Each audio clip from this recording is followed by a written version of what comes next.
diamond ring wearing, kiss stealing, wheeling dealing, limousine riding, jet flying, son of a gun, and I'm having a hard time holding these alligators. You're talking to the Rolex wearing, diamond ring wearing, kiss stealing, wheeling dealing, limo jet flying. We Rick flaring on us, flaring on us. We Rick flaring on us. You talking to the Rolex wearing, diamond ring wearing, kiss stealing, wheeling dealing, limo jet flying. We Rick flaring on us, flaring on us. Check, we Rick flaring on us, flaring on us. It's apparent these girls staring. I'm Rick flaring, gold across my chest. I'm fresh to death, I'm Paul Bearing, not at all scary. One eye open like Betty Wops and fine to these Urkels that's going in like a carry shot.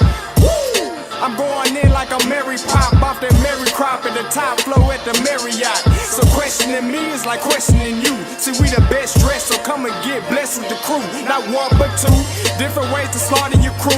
Committed tat across the chest, I guess she blessed with the truth. People want to see them checks, representation of proof. Living through my elders trying to resonate to the youth. But ain't nothing to get my flash on. Longevity is heavily embedded in my melanin. Layman terms, I last long. My grind repetitive, I'm smoother than real silk. Lyrical cash cow who can't cry over spilled milk. We in here. You're talking to the Rolex wearing, diamond ring wearing, kiss stealing, wheeling dealing, limo jet flying. We Rick flaring on us, flaring on us. We Rick flaring on us, flaring on us. You talking to the Rolex wearing, diamond ring wearing, kiss stealing, wheeling dealing, limo jet flying. We Rick flaring on us, flaring on us. We Rick flaring on us, flaring on us. This ain't no normal situation, this preparation with greatness. Industry full of fakeness, it's really up for the taking. See, life is what happened to you, more so how you take it. Don't get stripped of your knowledge and mentally leave you naked. I like to live otherwise. I'm sorry that I'm fresh to death. I put the polo and apologize. See, black son, we ain't nothing like the mother guys. Quit to socialize, we organize, then we mobilize. Off the deep end like a scuba diver. And no confusion, just keep it pushing like Uber drivers. Business fresh just like a supervisor in a Gucci visor. Can't find a smoother rhymer. You're talking to the Rolex wearing, diamond ring wearing, kiss stealing, wheeling dealing, limo jet flying. We Rick flaring on us, flaring on us. We Rick flaring on us. You talking to the Rolex wearing, diamond ring wearing, kiss stealing, wheeling dealing, limo jet flying. We Rick flaring on us, flaring on us. We Rick flaring on us, flaring on us.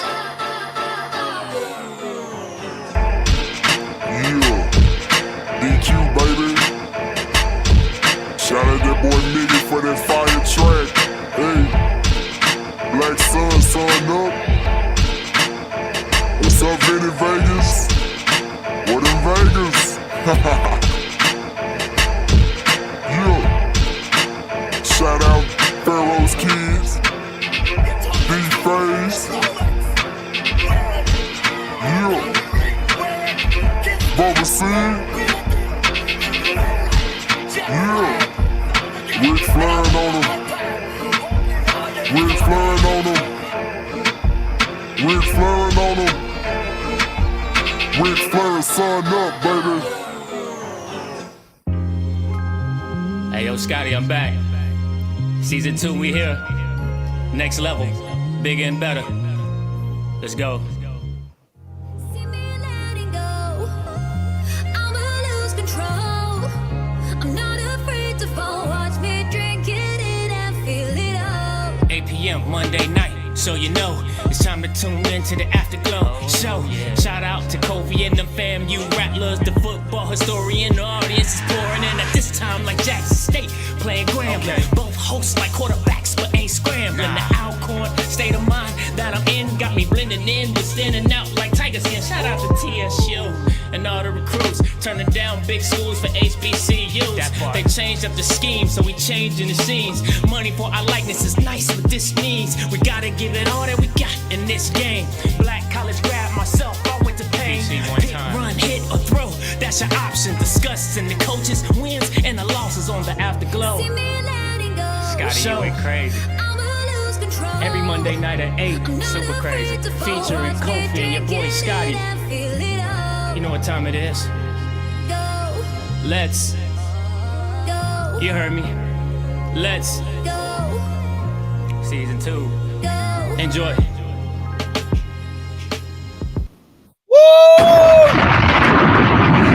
Man, I love that intro. I really do. I ain't gonna lie. You know, Monday nights here. You already know what it is, the AfterGlow show. And this show will be nothing out my co-host. Go anyway. What up, boy? What up, boy? What up, birthday boy? What up? It would have been better if y'all would What have up, man? It would have been better if y'all would have What lost. up? My birthday would have been a lot better if y'all would have lost. A lot better. Oh, us? Fam, you? Yeah, I picked against you guys. Yeah. Okay. It is what it is. That's what you get. Get what you get. That's what you get, Get man. Hey, real quick before we get to today's show, let me shout out to my second mom, Mama Harris. Bought me this Black Sox HBCU. I love it. Not HBCU, Lord have mercy. Negro League baseball jersey. I love baseball jerseys. That's like my whole thing. Shout out to Mama Harris. Thank you so much. I absolutely I like that. Yeah, man. Oh, this thing clean. Of course, Nice. of course you like it. It's orange. That's all you own. That's all you There own. we go. That's all you There own. we go. That's all you own. There we go. Nah. He's like, is it orange? Oh yeah, I'll take it. Let's go. Oh man, listen. Hey, appreciate everybody for tuning in. Hey, listen, we back on the grind. All right, 11, 12. You know where I'm gonna be? My boy Quincy Casey in Mobile, baby, with Jackson State. I'm gonna be there. I didn't go to Gramblin's homecoming. They were acting like some weirdos, so I didn't go. They was telling me I couldn't go to Grambling because they're whatever. But I'll be at the Bayou Classic. Stop me if you try. Now, repeat that again. What happened? So the AD was like, you can't come to Grambling. That's what he's talking about. Why? Cause they said they don't like me because of all the stuff I said about Grambling, and they didn't want me to have issues if I was at Grambling. I'm like, bro, I went to the spring game. I ain't have no trouble. Like, What did you say so bad about Grambling that everybody couldn't see? first They of all, AD the one that hired that old raggedy. Oh, sorry. oh, yeah, so it's whatever. It's what I ain't tripping off of it. But That's so stupid. I'm gonna be at the Bayou Classic though. Bet you that. Anyway, but yeah, it is what it is. But let's get started. He said them trash bags. listen, man. You can't get mad at me for what I get sponsorships for. Come on, man. Stop it now. Stop it, man. All right, listen. Gotta start with the news of the day. Word on the street. Your boy Willie Simmons. Who is Willie Simmons? I don't know how to spell it. It's only one eye. Yeah, it's one I at the beginning and no I after the M. Oh yes, I spelled it wrong on both things. Anyway, Jesus. yeah, it doesn't matter. You know what I'm talking about. Who that is? I don't know that. I don't know nobody named Willie Simmons. You gonna know when he leaves.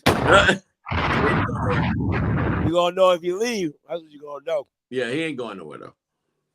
Is it that you don't think he going nowhere? Or is that you don't? No. Now let me be clear. USF, in my opinion, is a better job than the Auburn job.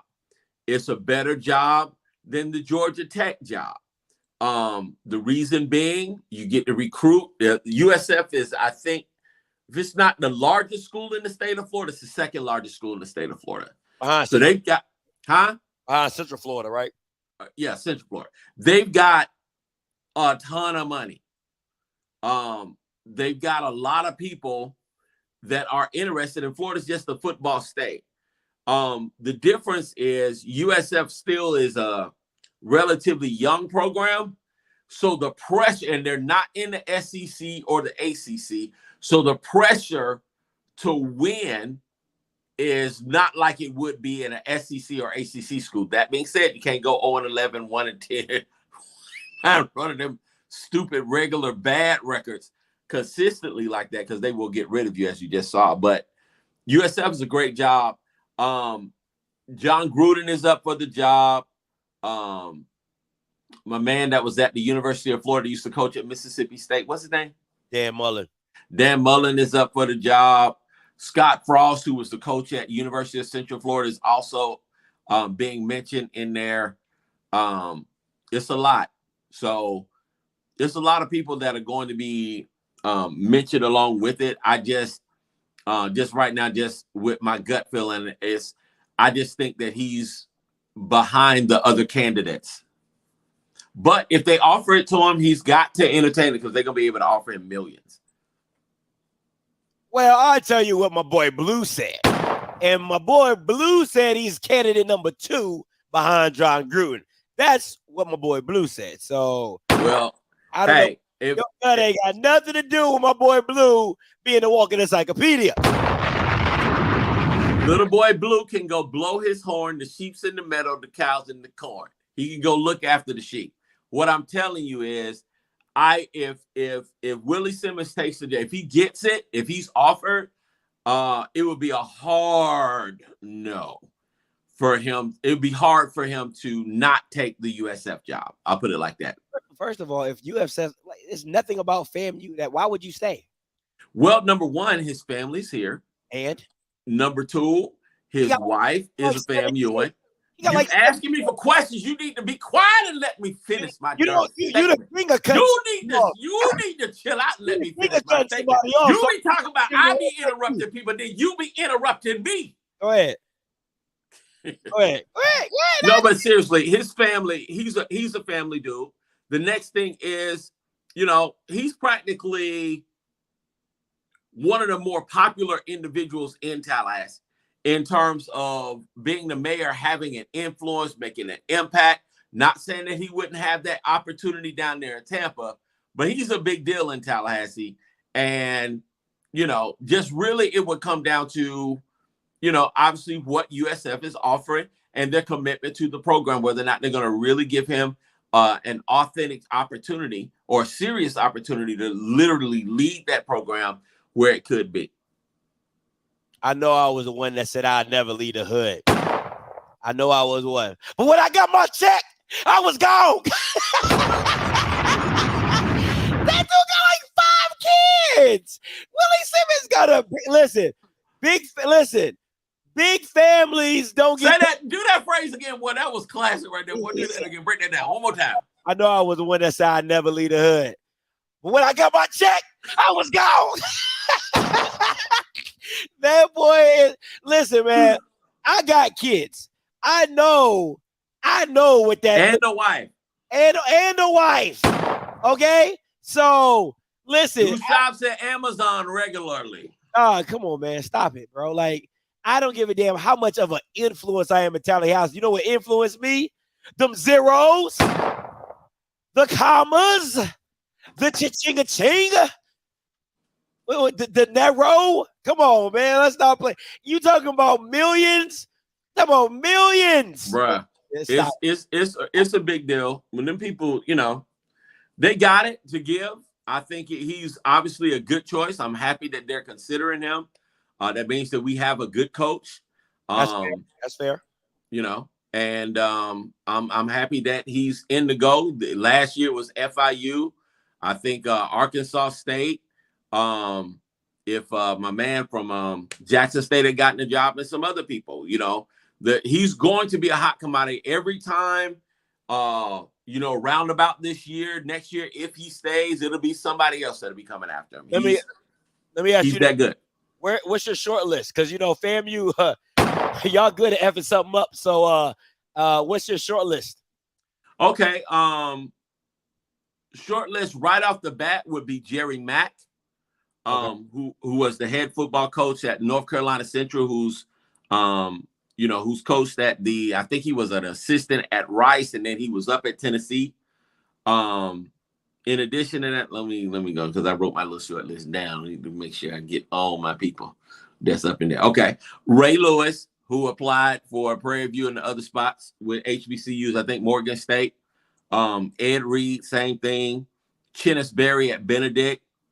Mike London at William and Mary, Randy Shannon, Jawan Sider, and Quinn Gray. All right, that's not bad. I'm gonna leave that Chennis Berry one alone. I ain't good on that. But I do like the Ray and Ed Reed. I think Ed Reed would be freaking amazing. Let's go. Listen, I want to get your top 3 women's basketball teams coming into this year. Coming into this year in the SWAC is definitely Jackson State, UAPB, Southern University. Listen, I would have never thought in a million years I'd be putting FAMU at number 3. I watched them play Florida. Hey, y'all got a squad, bro. Y'all got a squad. Listen, I was watching the game, and anybody who watched the game, they know what I'm talking about. I'm watching the game. I had to call Mr. Campbell. I was like, yo, hey, I'm like, y'all got a squad. Y'all, man, listen, y'all got this white girl, shoot the cover off of it. Y'all got a girl number 5. She got like this Iverson handle with it. She a little slow-footed, but she cold with the handle. You got this big girl from Purdue.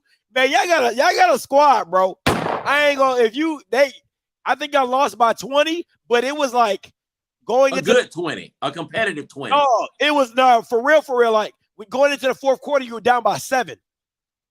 You know what I'm saying? And they made a run on y'all at the end with threes and trapping and stuff like that. But it was the most competitive game out of all the games. And the girl, Alabama A&M got blown out. Tulane blew out Grambling. It was actually the most competitive game throughout everything I was watching. I was skipping around and stuff like that. So, yeah, definitely got to go with number 3, Florida, FAMU. Pillow doing her thing. UAPB number 2. And then Jack State number 1, of course. But I'm telling y'all better watch out for them FAMU. If they stay healthy, they got a squad, bro. That defense was suffocating. I don't know y'all be watching that. I was watching it. So well, that's good news. That's good to him. That's good to hear. I know. That's what Mr. Campbell was like. I never thought in a million years I'd be hearing this call. I said, yeah, them girls. I said they different. All right, let's go to a Week 10 recap. All right. Thursday night game, you had Valley versus A&M. All right. Sunday, you had Southern Fam, PV. Friday night, Alcorn beat PV. Didn't get the score. That's on me. My bad, guys. Alabama State beats Bethune-Cookman. Grambling beats UAPB for homecoming. And double it was overtime. I don't know if it's double overtime or regular overtime, but Delaware State beats South Carolina State. Let's run it back. Let's start at that Valley. What you got? Valley plays hard every time. I don't care what nobody says. I've been saying that Dancy was not the problem at Mississippi Valley. What he needs is reinforcements and support. If he gets that, I think that he can definitely be at least top 3, top 4, competing for that spot.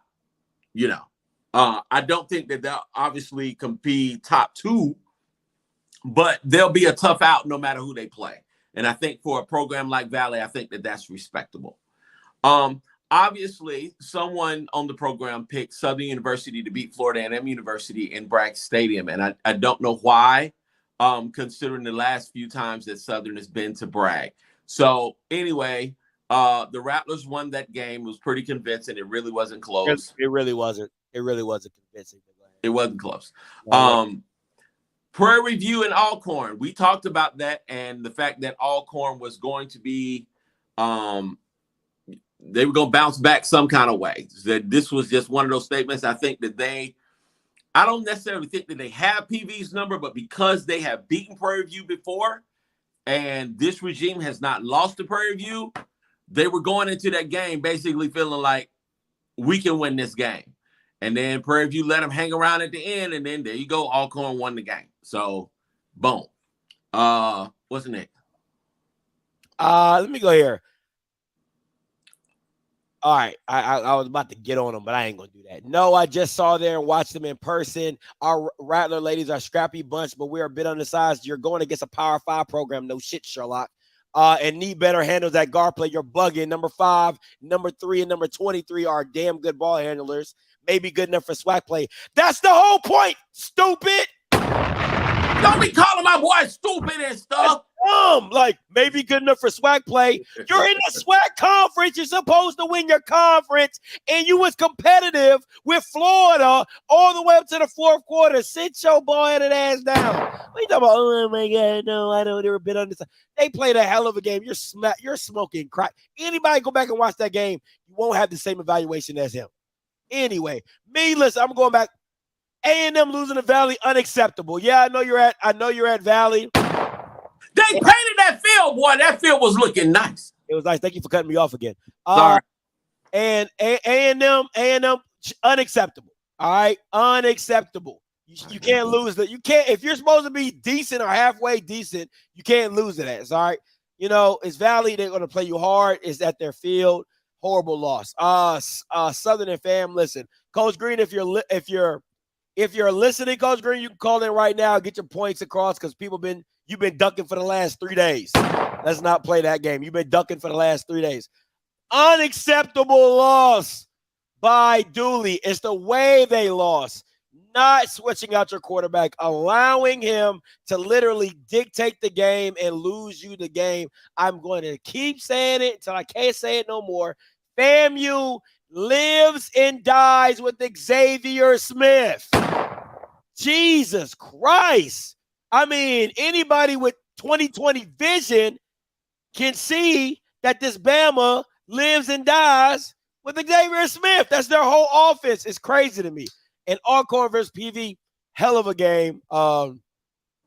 Huge upset, which would have set Southern up to be SWAC West champs or in the driver's seat for the SWAC West, but they couldn't do their damn job and get it together. So it is what it is. Here's Coach Green. What's up? Hey, you know I don't hide, bro. Bro, you've been hiding. You know it's basketball season. We've been busy, so you understand that. You've been ducking. But go ahead. No, I don't never duck. You know I don't duck. All right. We lost. We took an L. And, you know, you said something on your show earlier today. Shoot, to win games like that, we can't win it with number 11. You know, number 11 not going to win that game, win them type of game. He don't win all the other games, but he ain't going to win that game. JSU or FAMU, he's not going to win them games. Now he kept it close, man. We had opportunity, but shoot. And then Blood came in, shoot. I started feeling good because Blood looked good. Yeah, if you didn't fumble that ball, it could have been a different game. Could have been a different game if you didn't fumble. Man, what? Yeah, bro. I started sitting up in my seat when Blood threw that pass, and I saw when the dude fumbled. I said, "Please don't overturn. Please don't overturn it." And then it showed in slow motion. I was like, "Yeah, he fumbled."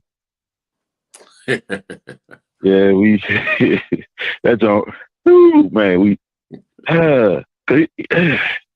Southern University, defenders of the gold and blue. Come on, man. Question for you: Is it still in Dooley I trust? Oh hell yes, still Dooley I trust. Always. But I'll tell you this though.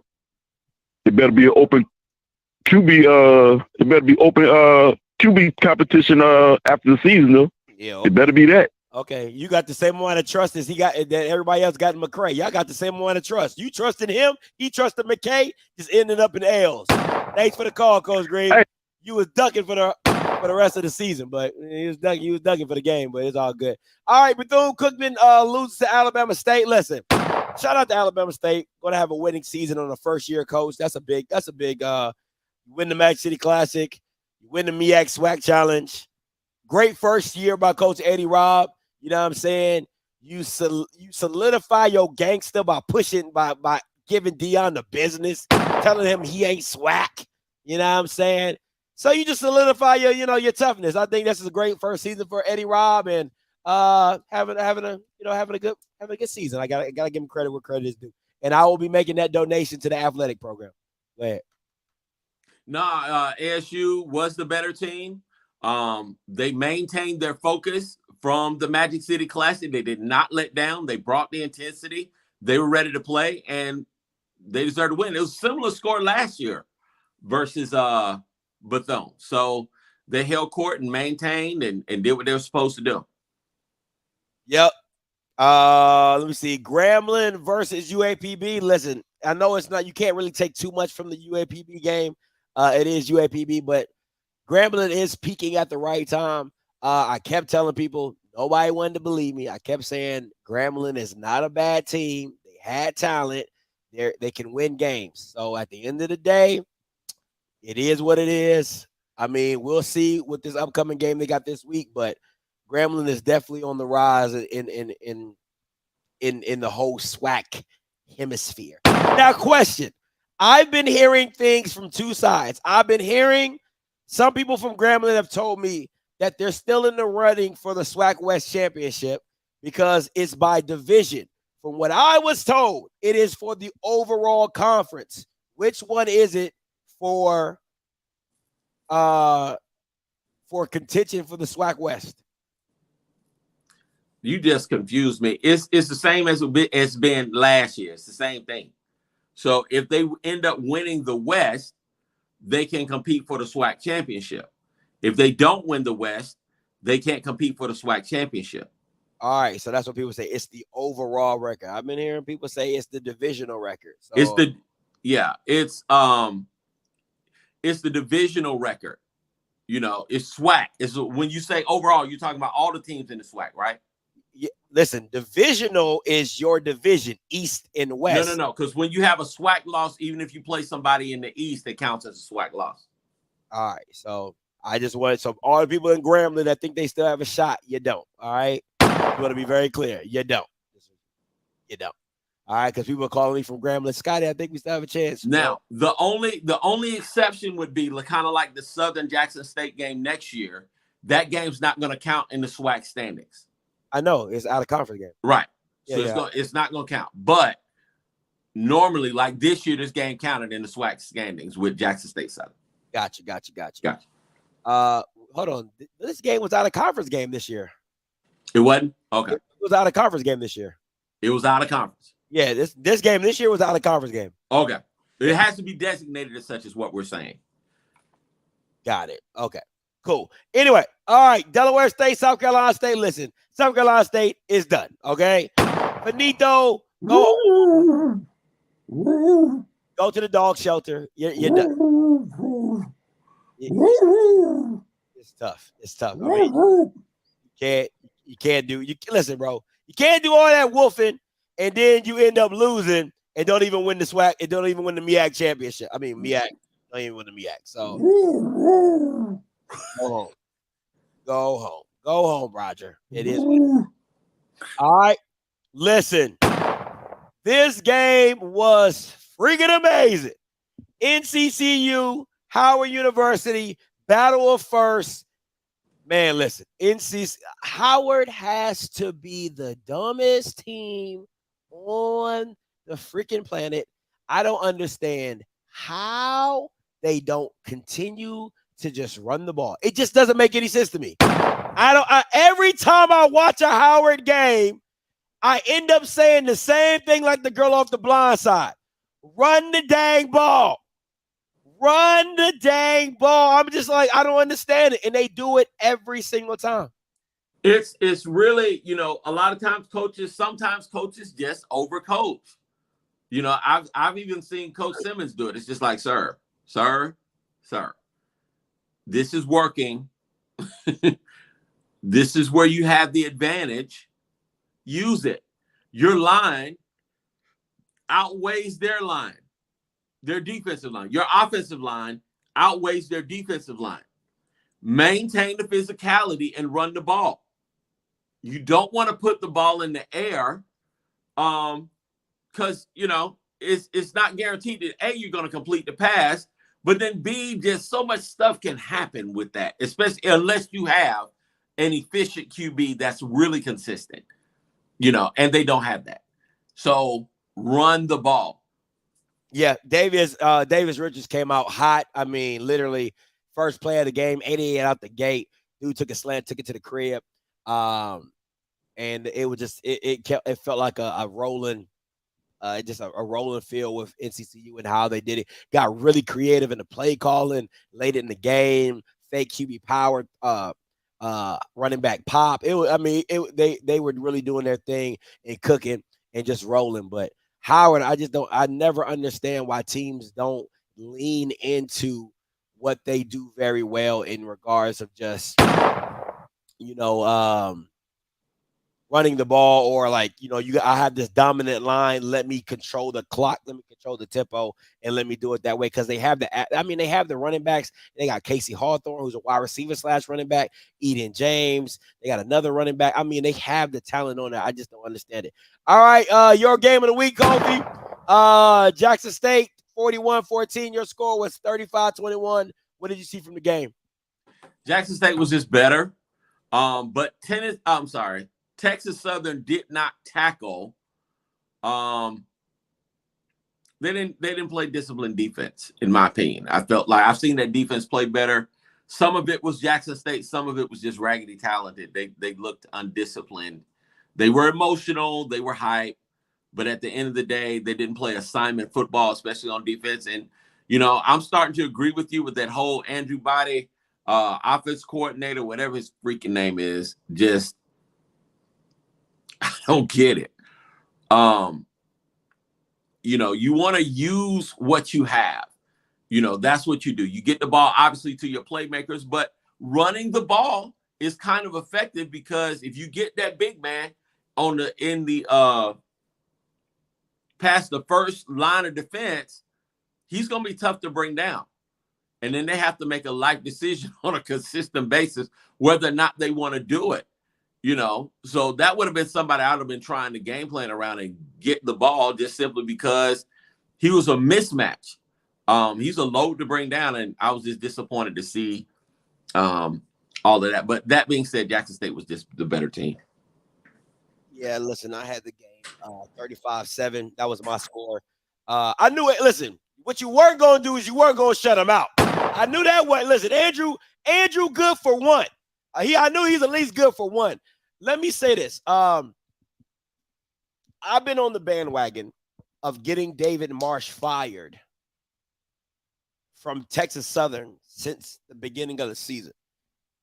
I've been told from multiple sources that this guy has had mental breakdowns on the sideline. No bullshit. No bullcrap. That this guy has had mental breakdowns to where the coaches had to grab him and shake him to get him coherent to call plays. I've heard that from parents. I've heard that from players. I've heard that from another insider. I'm not lying to you. He has had mental breakdowns when calling games, to the point that McKinley has had to grab him and shake him to get him coherent to call the game. To me, if you still allow him to be your offensive coordinator, it still falls back on you. That you do not relieve him of those duties and put somebody else in that position. I know that they've had the wide receiver coach call offensive plays a few times as well, but I'm just telling you what I've heard. I'm going to say this about the game.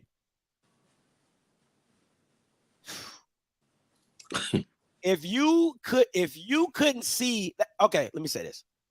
That was the easiest I have ever seen a offense move the ball against Jackson State all year. That's listen, it was the easiest I've ever, listen, I don't care what fan you are. This is taking any fandom out of it. I was surprised by the ease in which Texas Southern was able to move the ball up and down the field throughout the game. Now, at the end of the day, Andrew Body cannot tackle. Andrew Body cannot play safety. Andrew Body cannot call defensive calls or whatever. But just based off what they called and how they moved the ball, it was eye-opening. I'm not going to lie to you. It was eye-opening. At the end of the day, I'm not going to blame the refs. We know what the refs are. They suck. Okay? They suck. Both sides got calls that shouldn't have happened. We can just say that. Missed calls, got calls, whatever. At the end of the day, Texas Southern and all you Bamas on defense, don't hit me up talking about some, Scotty, can I get a shout out, when none of you Bamas can tackle. of you Bamas can tackle. For real. For real. And that in my opinion is coaching, bro. Like that's basic, fundamental. That is one of the marks of a really well-coached team.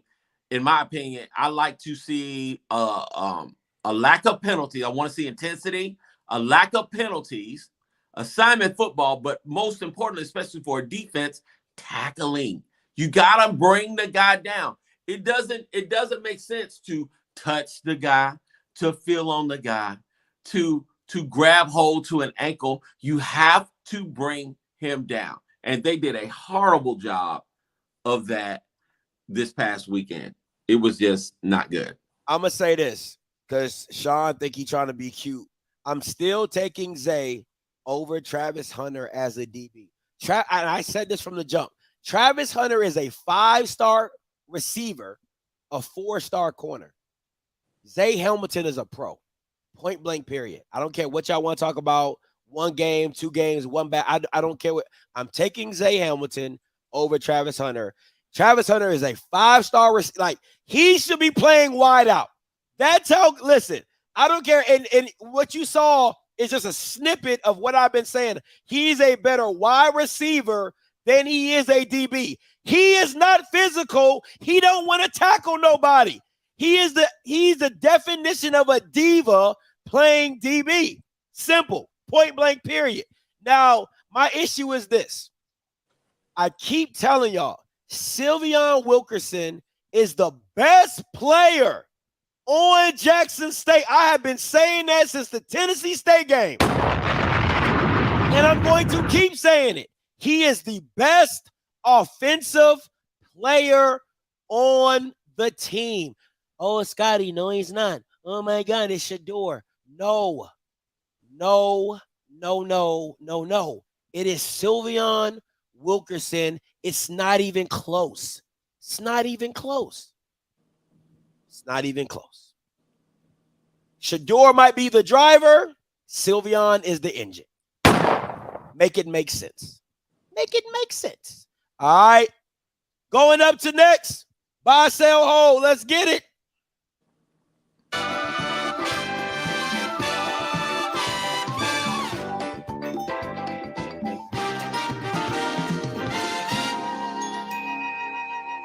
And for anybody that wants to know why I would pick Zay Hamilton over Travis Hunter, it's because 1, Zay is way more physical than Travis. Because like I said, Travis don't like to tackle. And 2, Zay is still a ball hawk. I can live with that. So give me somebody. I'll take Nugget over Travis, and I'll take Zay Hamilton over Travis. I need a corner who wants to tackle. You can have that Dion, because he's not even dynamic as Dion to where he does punt returns. So he don't even change the game on that aspect. That's why I think he should be wide receiver. So that's why, if you want to know why, I would prefer somebody else. But anyway, next up, hey, Grambling, stock still rolling. They stock still going up. Can they make a run? Can they finish the season? Yes. You got to buy, sell, hold. Buy. Hey, you know the game. Well, I mean, can they make a run? I'm buying. All right. I'm buying. I was just answering the question like I was in English class, but I'm buying. Listen, I think they can. I don't think they will. So I'm gonna sell. Listen. I've been on this Grambling. I haven't really been buying the stocks like I should. I've probably been holding. I've been holding it. I haven't been buying the stock like I should, but I have been championing that they are a decent team and they're not as bad as people were saying. I've been championing that, so I'll take that as a win. But I'm a sell. I don't think they finish out the season making a run. I don't think that. All right, next up. Hey. Oh. I said, oh. A lot of you was buying. I like that last little move. That last little move you do on that buy sell hold, every time you decide when you bring it down like that, yeah, that'd be the one right there. But they finna lose with what's their record now? I don't know. What they record is. Cause y'all bought it last week. Y'all bought it. A lot of you. I'm buying that. I'm already bought it. I don't have to keep buying. They finna lose with a losing record. They still got to play Jackson State. What they 4-5? So they got to win 2. They got to win 2. They 3-5. Y'all 3-5. So they got to win 2 to be even. Yeah, that look like a. Oh yeah, go ahead, give one a sale. Go ahead, buy with the losing record. Yeah, because they can go 5. No, because they'll be 6-5. Yeah, they be 6-5. Yeah, never mind. Yep. Go ahead, yeah. It's a wrap. They're gonna finish with a loser. Yeah, go ahead, wrap it up. You know. But listen, anything is possible. Anything possible. Anything's possible. And listen, anything is possible. It is possible. They are capable, but it's Jackson State can probably hold their people off, and you never know. It's possible. It's possible. It's possible. All right, next up. Ho, ho, ho, ho.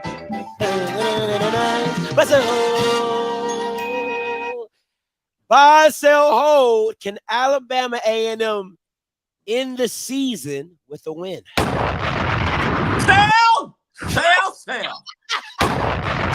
Oh, I'm selling, buddy. Throw that one out. Sell that one. Oh, man. That ship is sailed. I thought, that one is gone. Man, they had this whole meme. Hold on a minute. They had this whole meme up from on Twitter with them people that be singing Devil's Gun, bro. Did you see it? No, I ain't see it. It is so funny, but they was like, what Mississippi Valley was lining up, talking about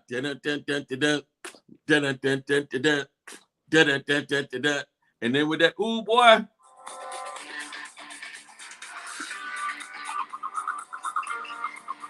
That Devil's Gun was firing up on them boys. They wasn't ready. They let them boys fire it up. Hey. All right, you about to give me a copyright. Gotta chill with the music. Gotta give me a copyright. About y'all give me a copyright. So I'm trying to tell you, that Devil's Gun, that sealed it for me. It's definitely a sale. All right, yeah, I got a sale too. I'm going with my boy. Hey, you buddy!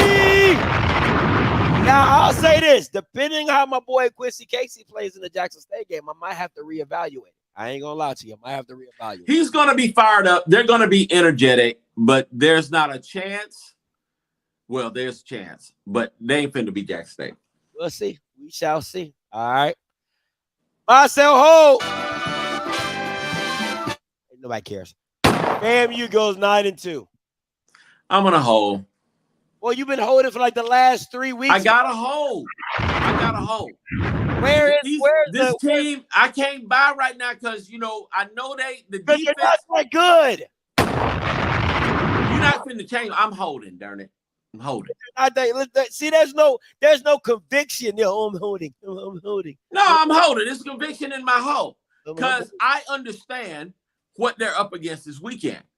Going into Montgomery is not going to be easy. Now, can they win? Absolutely. I'm selling. They're not that good. And I hate to have to depend on Alabama State to get the job done. That's the worst part about it. Because I know Bethune-Cookman ain't going to do it. You know what I'm saying? And now Jalen Jones might come out. You may never know. He might come out and play a crazy game in the Florida Classic. But I really hate to have to depend on Alabama State to come through for me. But Jesus Christ. Yeah, you go and pick on the Rocket Mortgage Hornets like you did Southern. Go ahead. And so, oh God. Oh, man. I hate it. But, it is what it is. All right.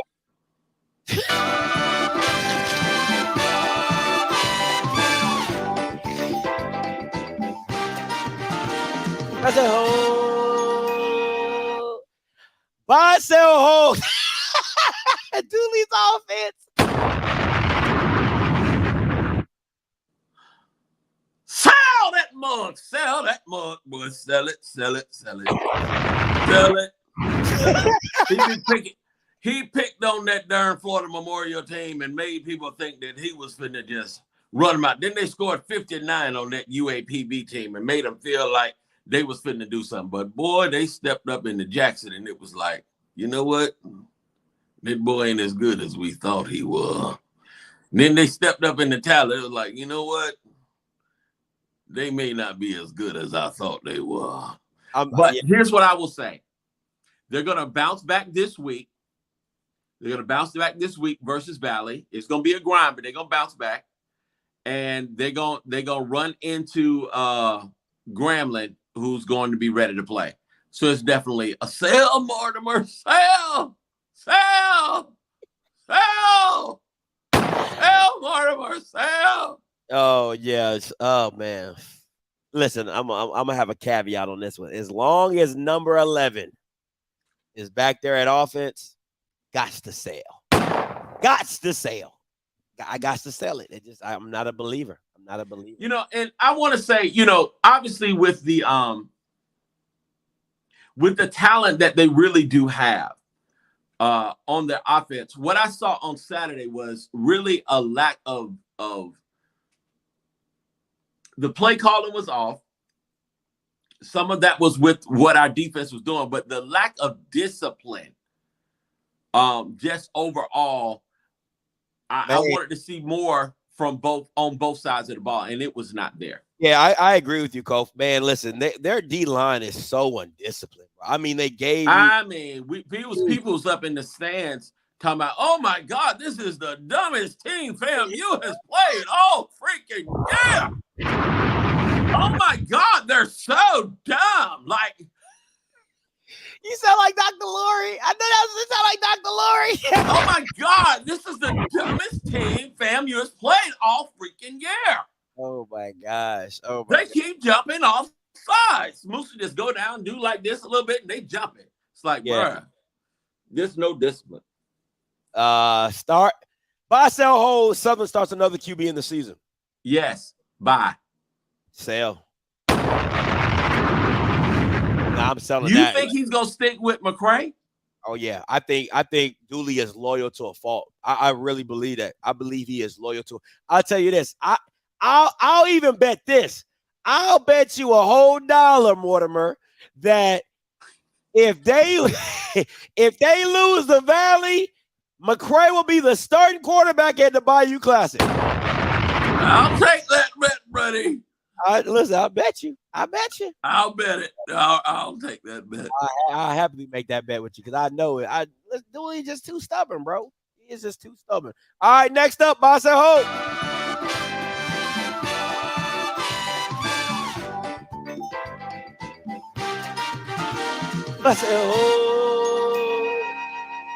I should be like buy, sell, hold, make believe. Dion believes, all right. Buy, sell, hold.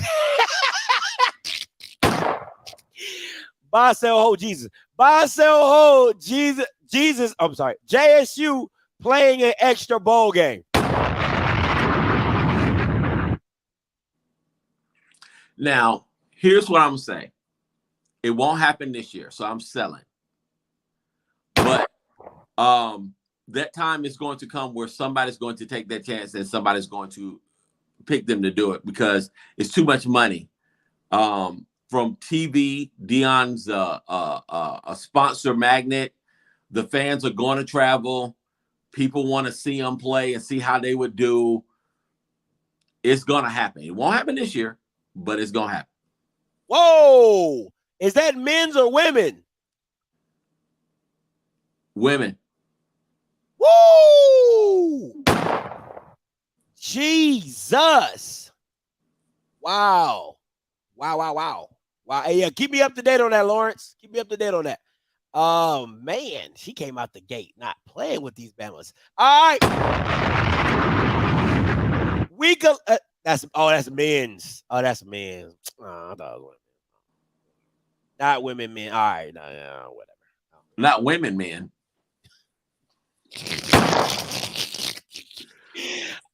Week 11 matchups. We got UAPB, PV. It's kind of like a game. And Bethune-Cookman and Alcorn, another game. Actually, both of those are going to be good games. Oh, yeah, whatever. Both of those are going to be good. Prairie View over UAPB. This Cookman-Alcorn game is going to be good. It's not meaningful, you know, unless you're following the teams, but it's going to be a good game. Cookman's going to come and compete. It's just going to come down to quarterback play from Cookman. If Cookman gets good QB play, they can beat Alcorn. Oh, absolutely. I mean, listen. But I'm gonna go Alcorn at home this week. I believe this. PV is smashing UAPB. It's not even gonna be close. And I'm going to go with Bethune-Cookman for the upset. I can see it. I think Alcorn is just a little too one-dimensional for me. I mean, Bethune-Cookman isn't the best. Here's the thing. You know what? I'm sorry, they got a new quarterback. I like the new quarterback with the new eyes, with the hazel eyes. Like that kid got some beautiful eyes. I'm gonna go Alcorn. I'm gonna go Alcorn at home. Yeah, it's just, you know, Cookman brings the energy. They compete. It comes down to consistency and if they're going to execute at the right time. And the fact that Cookman beat them last year is not going to sit well. They're going to be motivated coming into this game, being that it's one of the few games that Alcorn has at home. So I'm going to go Alcorn.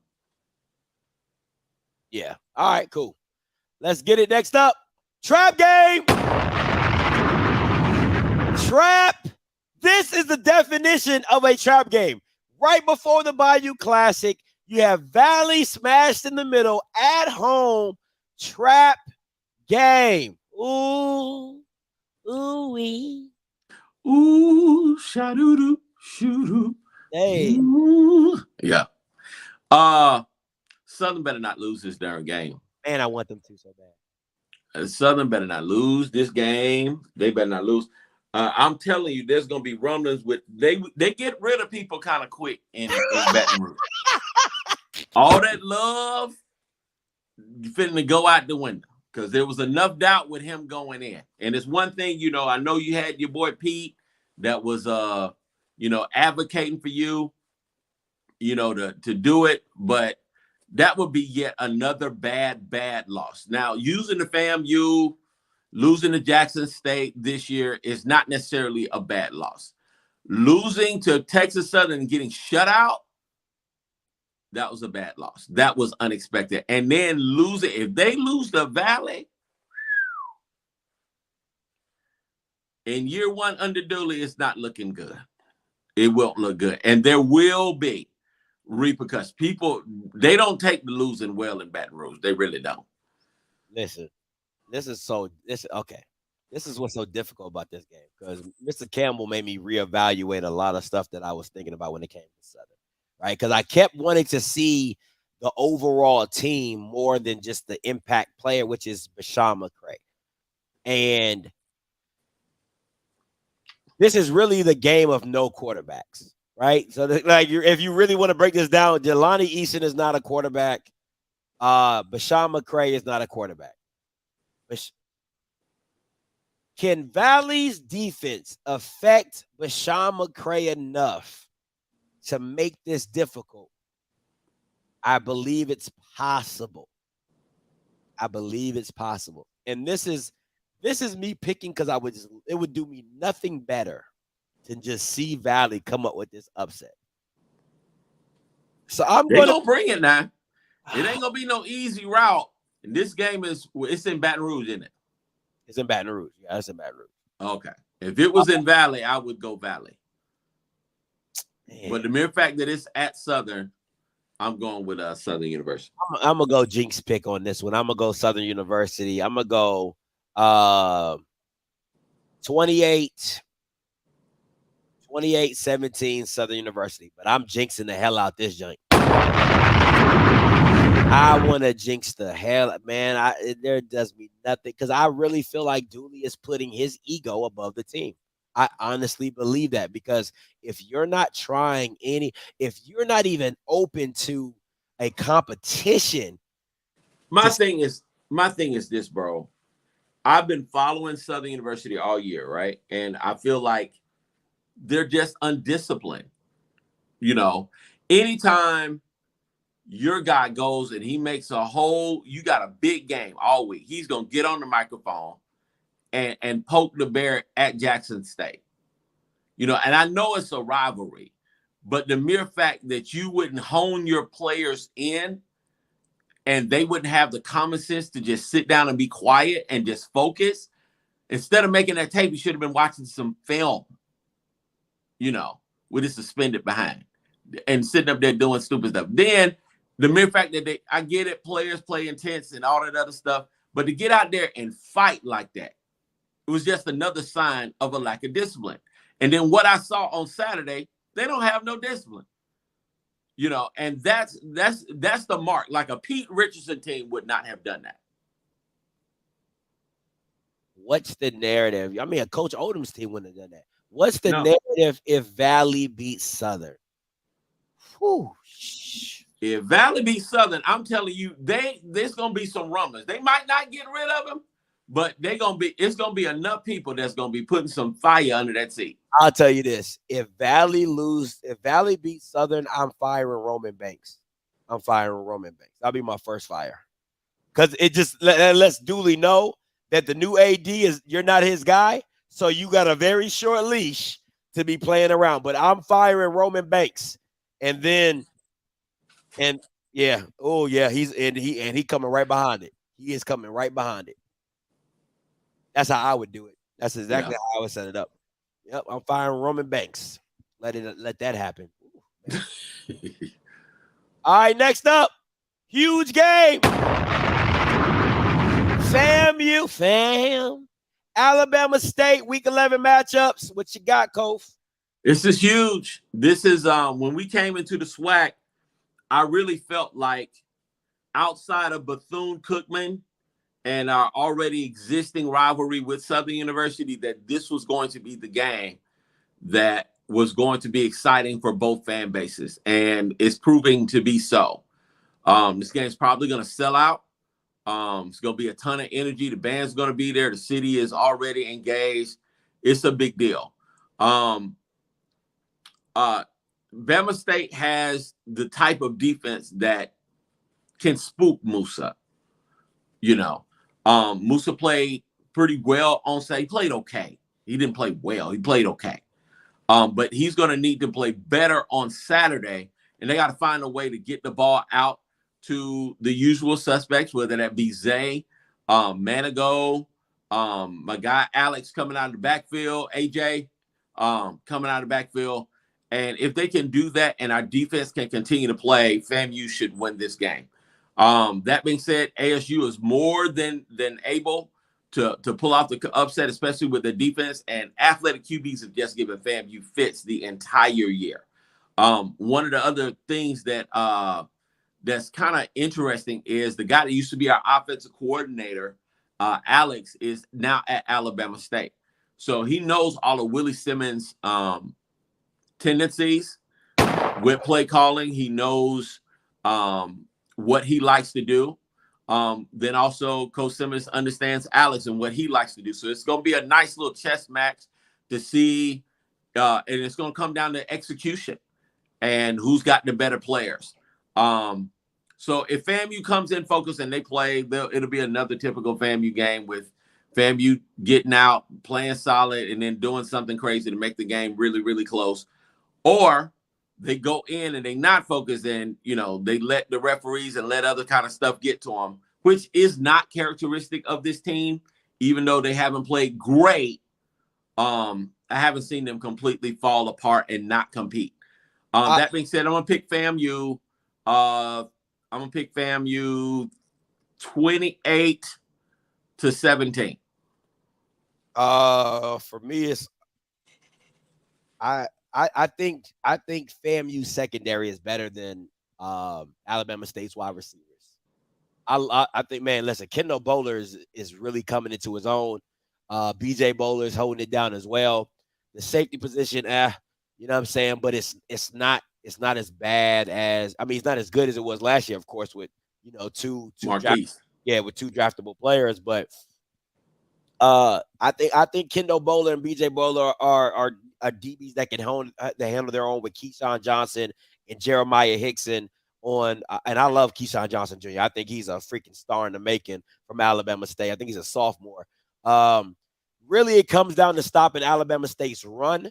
Santo Dunn, that earth, wind, and fire backfield they have that they call, with Santo Dunn, Ja'Cory Merritt, and they got a big back there. They call him Earth. Demetrius Davis is just too antsy for me.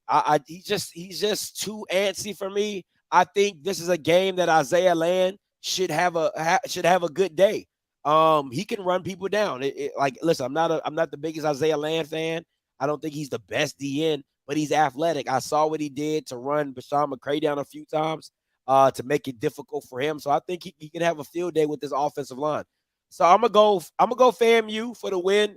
I'm gonna go 28-14. I'm gonna go 28-14 FAMU. Listen, I'm not a fan of Demetrius Davis. He hasn't shown me enough to make me think he can come out with a big win on at home against FAMU. So I'm gonna go and listen, people are right. Alabama State's defense ain't no joke.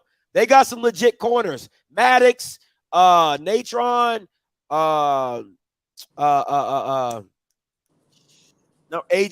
0. They got Bubba, number 1 in the middle. You know what I'm saying? It's still what it is, but you still got to score points. You still have to be able to score points, and I think FAMU just has a more, they got Xavier, man, and he's different, bro. I'm telling you, the way Willie puts Xavier in so many different spots on the field in the slide, like you really have to look for Xavier. Because him and Sheree look the same size. So you be like, is that X or is that Sheree? Like, you don't really know. Like, I be squinting on the TV. I'm like, which one is it? You know what I'm saying? But he have them in the inside slot, outside. It don't matter. He puts them in so many different situations that you can't just hone in on him, and he'll catch you in a position to where he takes advantage of it. So I think that's going to be the same thing. I think Xavier goes for another 100-yard game and a touchdown. I mean, at the end of the day, it is what it is, man. At the end of this, it is what it is. All right, next game. Coming up on the board, I got the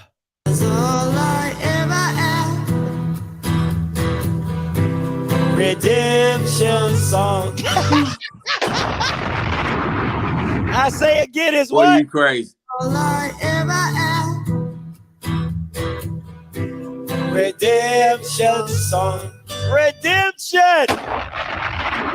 Listen, you can't get done up like that with 60 and 63-15 and just walk away, just walk away. It's a redemption game. It's a redemption game.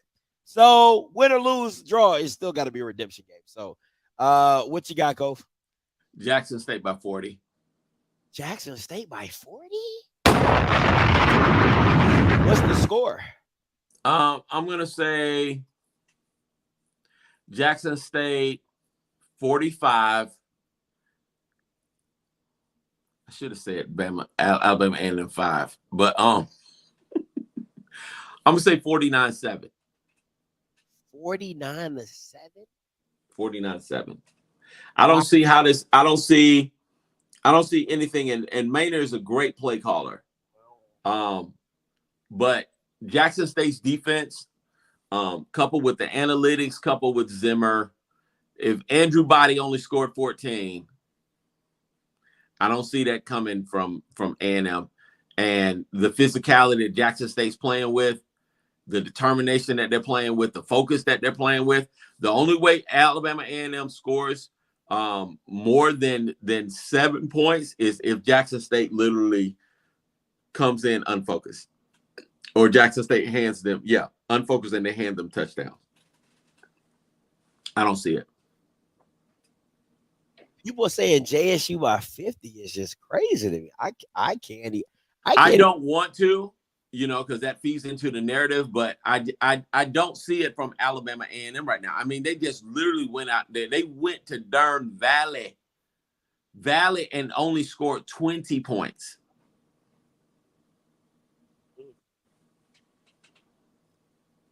I have this game 24. I'm giving A&M 24. Really? Oh, yeah, I give A&M 24. 24 points. I give A&M 24 points. I would say 21, but I think they'll kick a field goal. So I'll go 24. I'll go 24 points. I'll give him 24 points, and I'll go. The thing with me is this was so tough about this game for me is that Quincy doesn't have any receivers, and that's what's really tough. Like, I love 10. I think Hambrick is good. I think Terrell Gardner is good. I like Eaglin. I think Eaglin is really good. I think they can. Listen. If you take Texas Southern's playbook, just how they spread it, Jackson State out, I think you can still run the ball with Eaglin and number 33. You can still get some big plays with Terrell Gardner and Hambrick. You know what I'm saying? So I'm gonna give Manor the benefit of the doubt, and I'm gonna go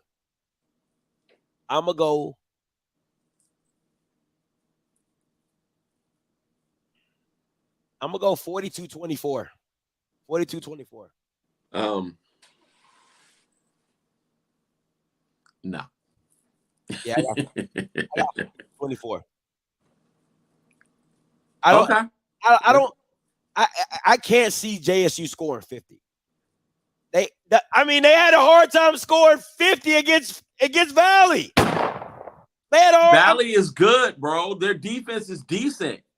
And that's Dancy. These boys play hard. Dog, they had a hard time scoring 50 against Valley. They had a hard time scoring 50 against Bethune. They had a hard time scoring 50 against Alabama. Oh, you ain't going to score 50 against Alabama State. You know what I'm saying? They didn't have a hard time scoring 50 against y'all because y'all suck. We stank up the joint. You know what I'm saying? It's just like JSU's offense is just really it's not really a high potent offense. It's just a very balanced attack. It's efficient. Yeah, they execute. Yeah. They take what the defense gives them. They catch the ball. They run the ball. They do the obvious stuff. He makes the right reads, gets them in the right position in the right play, and they make the plays that they need to make. That's a good offense. It does not have to be fancy. And that's the thing really with a lot of top tier FCS teams and even the top FBS teams. They're not fancy. They're not intricate with what they do, but they just execute. You know, they get the balls to their players and they make plays. You watch North Dakota State, you watch them play, and it's like, how did they continue? This is not complicated. They just do what they do. All I'm gonna say is, I'm not gonna say it. Go on and say it. It was real funny to me. These same Bama's on here that was talking about JSU by 40 or 50 when they went against Alabama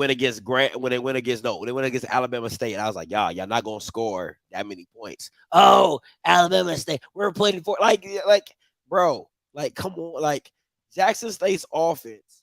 It takes a while. Like sometimes it starts off, it sparks up really quick, and sometimes it takes like a while to get going, depending on how the game goes. So it all depends on that rushing attack. If they can get that rushing attack going early, it's going to be a long day for a lot of people because Wilkerson is just different.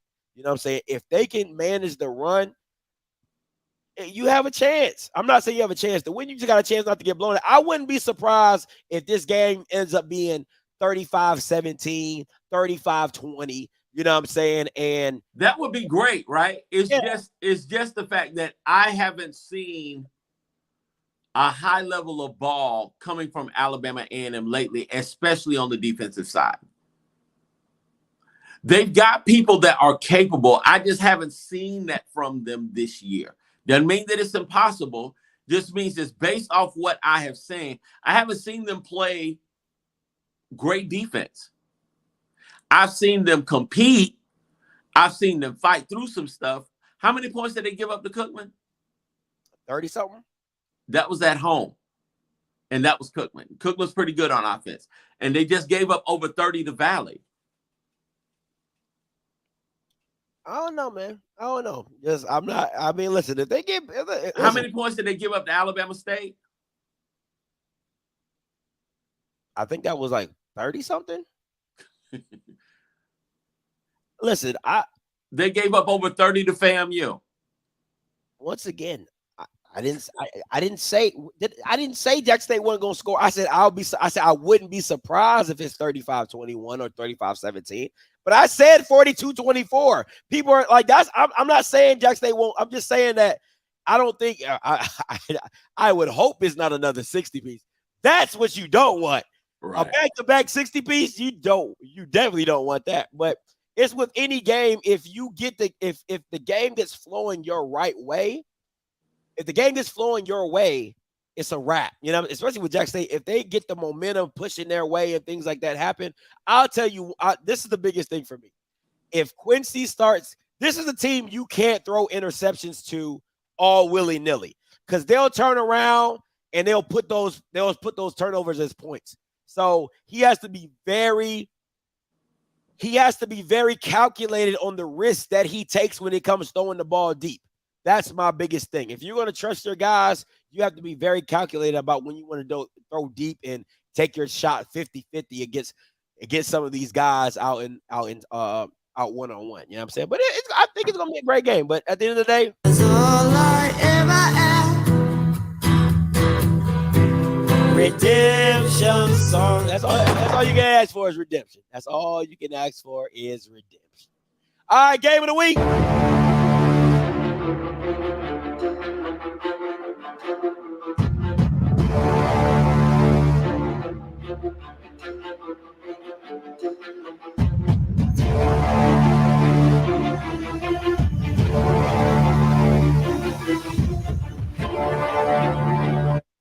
Grambling, Texas Southern.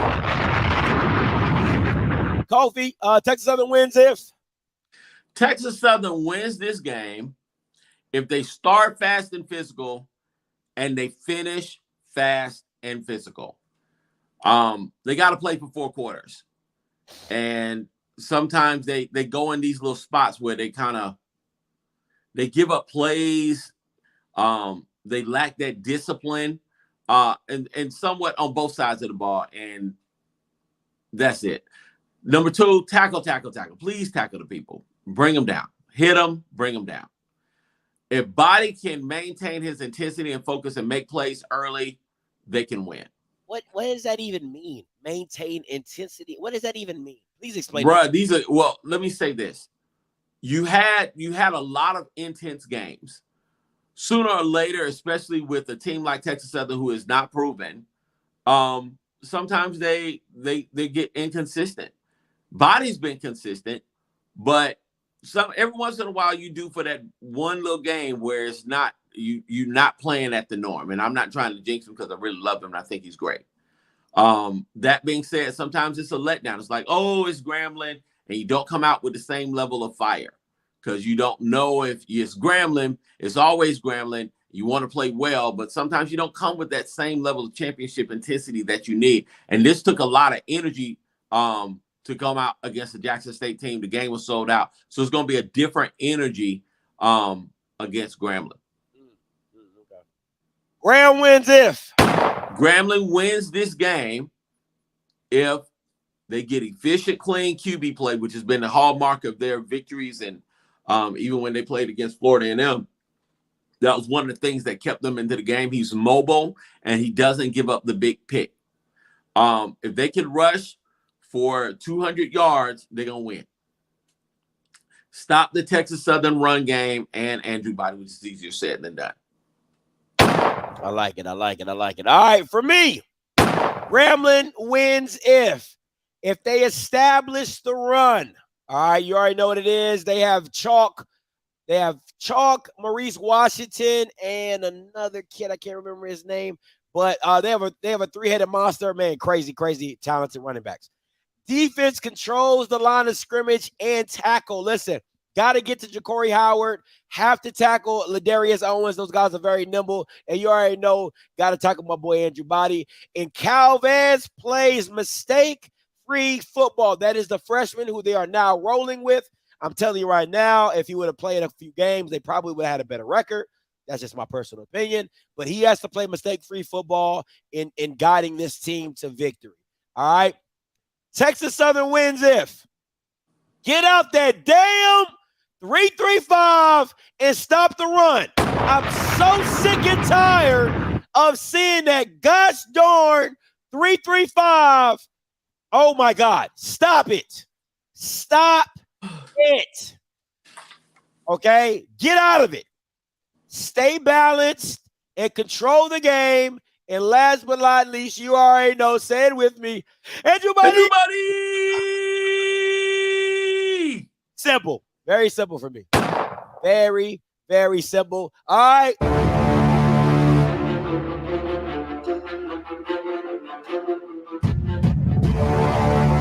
Game of the week. I got Texas Southern pulling it off 38-21. Kofi, you got Graham. I got Graham 35-24. Yeah, not going to happen. Not down in the PNC Park, baby. We ain't going out like that. We are not going out like that. Andrew Body's going to self-correct. We're going to course correct. The way if we can move the ball like that against Jackson State, we rolling, baby. We gonna be rolling this thing. It's gonna be rolling. All right, call lines are open. 518-263-8124, 518-263-8124. Yeah. 9834 coming to you. Scotty. What's goody? What's your name? Where you calling from? This is Marcus. What's up, From Marcus? Virginia. What's good? Yeah, this is Marcus from the bottom floor.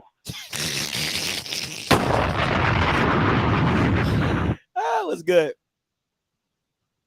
I agree with Kofi, bro. They got an efficient offense. Shador had 250 in the air. They almost had 250 on the ground. I'll take that any day. They racked up 41 points. Self-inflicted wounds killed Texas Southern, too. I watched that game. Another game I watched that almost gave me a heart attack. I'm 43 years old, Scotty, and almost gave me a heart attack this weekend was Delaware State and South Carolina State. Who is the quarterback at South Carolina State currently? Corey Fields. He needs to go.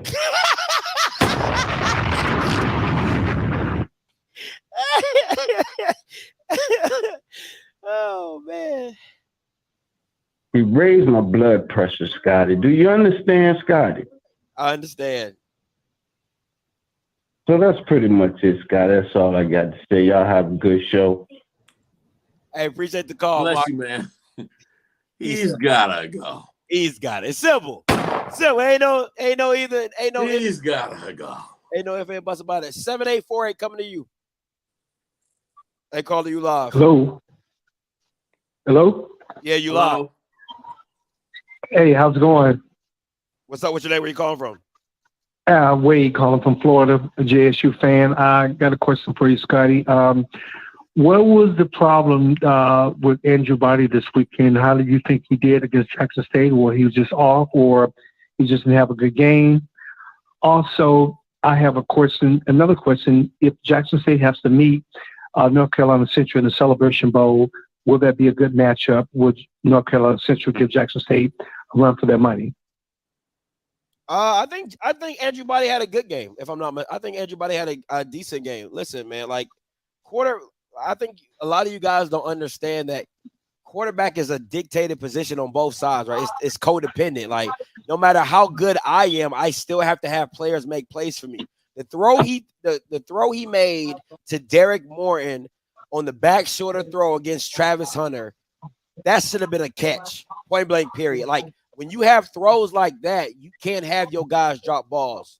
It just you got to show up like that. I think Andrew had a great game. Like I said, I think that offense, I've never seen an offense move the ball as casually as they did against Jackson State. So I don't think Andrew Body is the reason that they lost that game. For Jackson State and NCCU, I think I like the quarterback matchup. The thing I don't like about NCCU, their D-line is really light.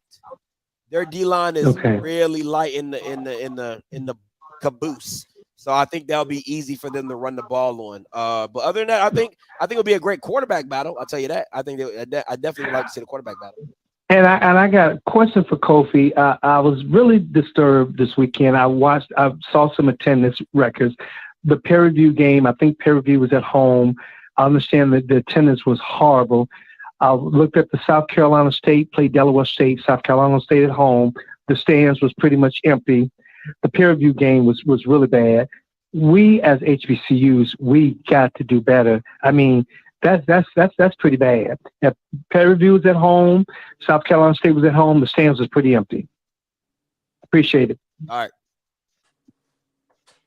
Yeah, that's just something that really has to shift at our HBCUs. But that's why you hire people that know how to market and what to market and how to reach your people and engage them.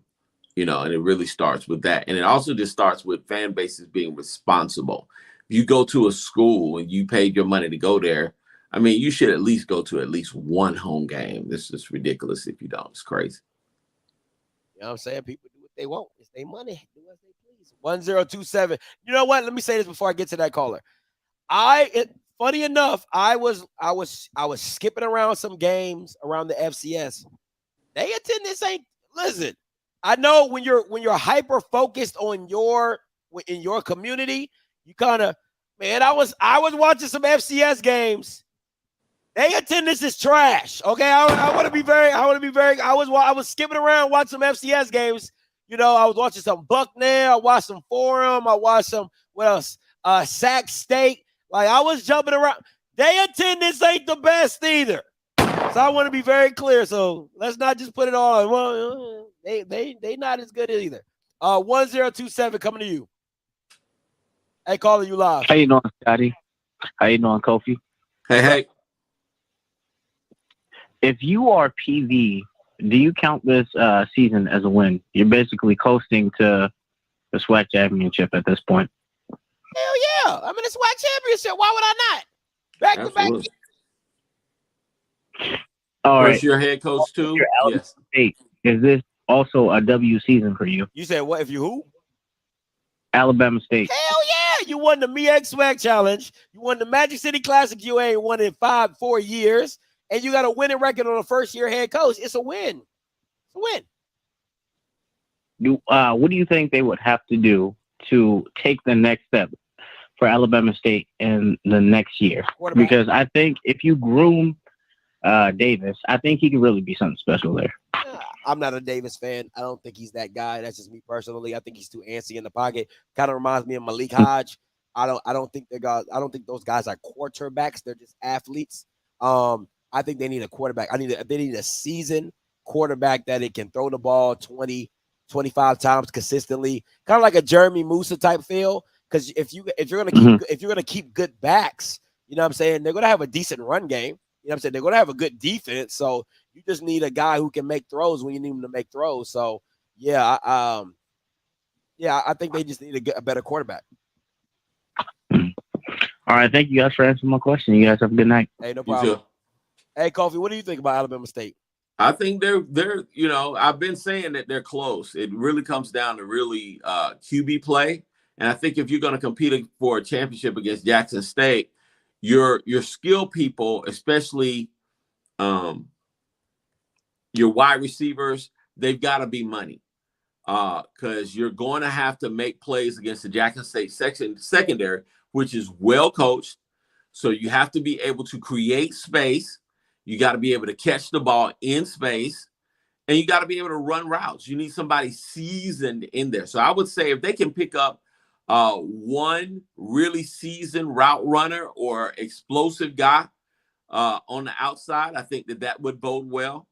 And they continue to solidify and add depth to their offensive line, and it would not hurt to have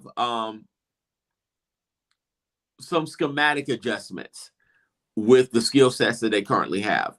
I think, obviously, the defense, you want to continue to build depth on the line because that's where the game is won. But I think defensively, they're headed in the right direction. They just need to continue to build. Yeah, I agree on the defensive side of the ball. Me, offensively, when it comes to if we're comparing everything to the standard, which is Jackson State at this point in time, to me, you need 4 guys. It always helps that you have one guy. Like, you want one special guy, right? You want one special guy, but you need 3 guys that you feel that at any point in time, your quarterback, like, I think FAMU is close to that because you have Shareed, you can trust him. He's solidified. You have X, he's that guy. But I can never say that kid's Mandigo. Thank you, Jesus. Mandigo. He's a guy. He can go make plays. They don't give him enough opportunities, but you just need guys that can go make you a play. You know what I'm saying? Even with JSU's, if you really break down JSU's wide receiver, nobody is special. But they all guys that can go make plays. Dallas Daniels a great route runner. Willie Gaines is a great over there, great deep ball guy. You have Malachi Wyman is the only guy that's special. You know what I'm saying? Like you be like, oh, like you got to be like, oh my God, I got to deal with him. But everybody else to me is just a guy, but they can all go make you plays. And I think when you're in, that's why they can go 8 guys deep and should do and trust everybody. So for me, you want to at least have 5 or 6 guys that you feel that you can plug and play. You want somebody that's special, but you want to go plug and play some guys. And I think that's where a lot of teams are failing is that, if you scheme up against one guy, i.e. Xavier, if you take Xavier out, well, I don't trust my other 2 guys to go win me a game, and your quarterback doesn't do it. So, your quarterback doesn't trust those guys. So that's my thing. I think you got to get a group of guys. 3454 coming to you. Hey, call to you live. Yo, Scotty, this is Sergeant, man. What's up, sir? What's up, sir? Well, I wanted to ask you, did I miss buy, sell, hold? I just got on, brother. You did, sir. We're taking calls, so yeah, you missed it. Okay. So did anyone do buy, sell, hold? Willie Simmons takes the coaching job at USF? No, that we started the show with the breaking news of him, that he's looked at that position. All right, so I'm gonna challenge both of you. Buy, sell, hold on that. I'm gonna sell it. I listen. I think white programs like white people. I'm just gonna be honest with you. I ain't even gonna hold you on that. I think white programs like white people. I ain't even gonna. I know people be like, well, they just fired a black coach, but you always lean toward the fair color people. So now, do I hope he gets it? I absolutely hope he gets it. I think that'd be a great opportunity for him and for his family. But I'm just floating more to the 90% of white people. All right, Kobe, what you got? It's a ditto for me. That's Central Florida. Wow. All right. Well, I will leave it there, gentlemen. I'll keep on listening. Y'all have a good evening. Thank you, Mr. Sergeant. Appreciate it. Yeah. Listen, man, I'm sorry. I would love to see a black man get that position, but at the end of the day, look, you're on such a short leash. They had Willie Taggart down there, right? Who did pretty decent. Willie Taggart was at USF. I thought he was at FAU. He's now at FAU. Oh, okay. He was at USF, and then he went to Oregon, and then he left Oregon to come to Florida State. And then he left Florida State and went to FAU. Scotty, who does UAPB take for the new head? Not the guy they got. Don Treadwell needs to get up out of there. Okay, they look worse. They look worse now than they did with my boy Doc Gamble. Here's the thing.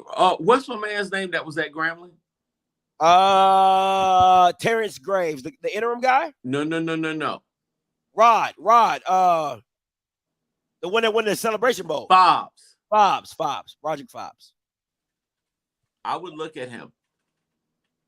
I would look at Brian Jenkins. That's a good one. Yeah, I would look at Brian Jenkins. I'd look at him. Frazier, who's at Virginia State. I think he's at Virginia State. I think that's right. I look at those guys. But, it really comes down. UAPB is still UAPB. And if they want to be successful, they're going to have to invest in the program. Well, that's like your running joke. Got to invest in your program. I mean, people just think that you get a good coach and that it's going to you get somebody in there and then it's just going to magically turn around. No, it's not like that. You have to have infrastructure. I would fire Terry. But this is the only reason I would fire Terry. If I had a reassurance of somebody that I thought could really elevate the program, celebrity status. Because remember, they are a private institution. So they can get money that other schools can't get. You know what I'm saying? But they raise it. They got to raise it. They got to get it on their own. So the only way I let Sims go is if I know I got an ace in the hole that is that could possibly happen. And I'll tell you a story. I was talking to a former person that worked at Bethune, and they said the board of Bethune is really messed up. And he was like, I was pushing to get Vince Carter to be the basketball coach at Bethune, and they just his mom is on the board at Bethune. Because I don't know none of this because I'm getting it from a source. He said his mom was on the board. He was just retiring. He was moving back to Florida, and they didn't do it. I said they got to be. Boy, HBCUs be messing themselves up, bro. I swear to God. People be like, oh my God, the white man. No, it be brothers and sisters in positions don't know what the hell they doing.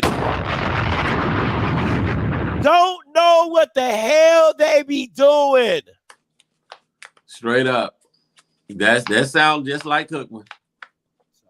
But I think Terry Sims stays another year. Probably. Unless, I mean, for me, you have to, if you're going to make a move with the coach, you need to make that move now. To wait till the end of the year, unless you already have that dude in place, you got to go through that whole search. You got to get it cleared, all of that stuff, have your negotiation. They haven't done that yet. And it takes time to get a quality guy. Not saying that my man who's the AD, Theus, doesn't have a short list of contacts already, or he hasn't already made that call. But my point is, normally when people make that call, they got to let the recruits, in fairness to him and the staff, and in an effort, we're literally in the heat of recruitment season right now. So after the Florida Classic, to me, it's kind of late to be trying to make a move. That's fair. That's fair. Texas Southern. Okay, so there's no way I bring this dude back. There's no way. Let me say this. I'm so sorry. Let me say this. I'm gonna get to you, caller. If anybody hasn't seen the press conference with McKinney, I hate his disposition. And I don't really use the word hate a lot. You know what I'm saying? I'll be like, I strongly dislike. I don't really say hate. I don't really say hate a lot. I don't worry. But I cannot stand his disposition. He comes off as such a douche. And you suck. You're a loser. You've been losing at Texas Southern for the last 4 years, and he comes off. He has like this Bill Belichick, this real dry, and it bothers me. It really bothers me. It really does. And I didn't like how he spoke. I didn't like how he was talking to my man Kyle Mosley in the press conference. That really pissed me off. I ain't like how his tone was a little disrespectful. I would have had to check his ass. But, and I'm so serious, bro. Like miss me with all this professional stuff. Like we could, watch your tone when you're talking to me. Watch your tone, all right? And keep your hands on your head. Like, stop playing me. You know what I'm saying? But I can't stand him. He needs to be fired. Mr. Mental Breakdown needs to be fired. Mental health is serious. So maybe he needs to take some time off and get some help. But mental health is serious. But take your mental breakdown with you. You know what I'm saying? And they need a whole new staff. Whole new clean sweep. Clean sweep. All right. 3168 coming to you. Hey, caller, you live. What's going on, Scotty? What's goody? Man, I got something to say. And I see that Jackson State could be way more dominant than what they are in the passing game. Because if you go look at when they put Quay Davis in this season, every time he's touched the ball, he's gotten first downs. Every time he touched the ball. And for the life of me, they would not start him. They put him in here. They'll use him, get him a first down. But I'm like, why aren't y'all starting the man? And then it's like you're not even putting Malachi out there to just. It's crazy how they scoring 30, 40 some points, and they don't even just have really the top wide receivers in. So I want you to elaborate. Like, would you start Quay, or you haven't just paid attention to him? Listen, man, you got to understand, it's what Dion is building there is a HBCU Alabama, and you have to be okay with being on the bench. Like, you just got to be okay with, like, you think everybody in Alabama can't play? You know what I'm saying? Like, that's just how it is. Yeah. The room, like Chris Salas says, the room is deep. Like, that's your when you make the decision to go to Jackson State. I do not feel sorry for you when people say they got 13 receivers in the room. Why the hell would you go there? If you feel you're that good, why would you go there to be a cog in the wheel when you can go be the same thing y'all Bama's be talking about with Alabama players who sit on the bench and don't go FCS? Oh, why don't they come to Jackson State? I would tell somebody at Jackson State, why the hell would you sit on the bench at Jackson State when you can go start at PV, when you can go start at Alabama State, when you can go start at probably UIW or Southeast Louisiana or McNeese? Why? Why would you do that to yourself? So it's all part of the same, man. Listen, man, it's hard being in the deep room. It's just hard being in a deep room. And to me, the biggest knock is Malachi Wideman. If I was Malachi Wideman, I'd be in the portal so fast it will blow your mind. I went from the leading receiver to not being able to get on the field. Oh, hell nah. What? Hell no, bro. I'm sorry. I would be in the portal so fast it will blow your mind. But go ahead. Yeah, but that's all I had, man. I just wanted your input in on that. That's it. All right, man. Appreciate the call. Hubba. Right, listen, man. It's a situation to me like when you make a decision to go to Jackson State and you see the recruiting class, you understand what it is. Once competition, you got to be about it or not. You either got to be for it or not. And then if anything sets you back, like Malachi Wideman with his grades, then you get pushed underneath the depth chart. Bama's are balling in front of you. What you gonna do? But like the portal was open to everybody. Just like you got in there, you can get out and go find somewhere else to get an opportunity. It's up to you. If getting a SWAC championship ring is important to you, cool. That's fine. You know what I'm saying? When you grow old and you tell your kids I sat on the bench for my SWAC championship ring, hey man, listen, Alabama players do it.